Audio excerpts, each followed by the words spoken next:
ابو سلمہ نے بیان کیا کہ میں نے ابو سعید خدری رضی اللہ عنہ سے پوچھا، وہ میرے دوست تھے۔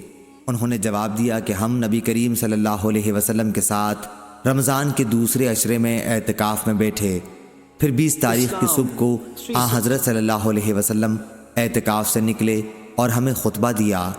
آپ صلی اللہ علیہ وسلم نے فرمایا کہ مجھے لیلۃ القدر دکھائی گئی لیکن بھلا دی گئی، یا آپ صلی اللہ علیہ وسلم نے فرمایا کہ میں خود بھول گیا، اس لیے تم اسے آخری عشرے کی طاق راتوں میں تلاش کرو۔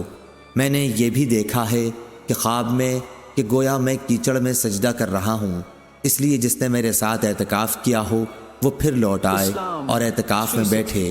خیر ہم نے پھر اعتکاف کیا۔ اس وقت آسمان پر بادل کا ایک ٹکڑا بھی نہیں تھا، لیکن دیکھتے ہی دیکھتے بادل آیا اور بارش اتنی ہوئی کہ مسجد کی چھت سے پانی ٹپکنے لگا جو کھجور کی شاخوں سے بنی ہوئی تھی۔ پھر نماز کی تکبیر ہوئی تو میں نے دیکھا کہ رسول اللہ صلی اللہ علیہ وسلم کیچڑ میں سجدہ کر رہے تھے، یہاں تک کہ کیچڑ کا نشان میں نے آپ صلی اللہ علیہ وسلم کی پیشانی پر دیکھا۔ صحیح بخاری حدیث نمبر 2016۔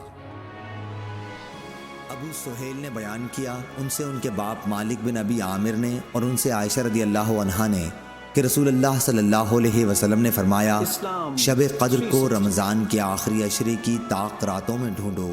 صحیح بخاری حدیث نمبر 2017۔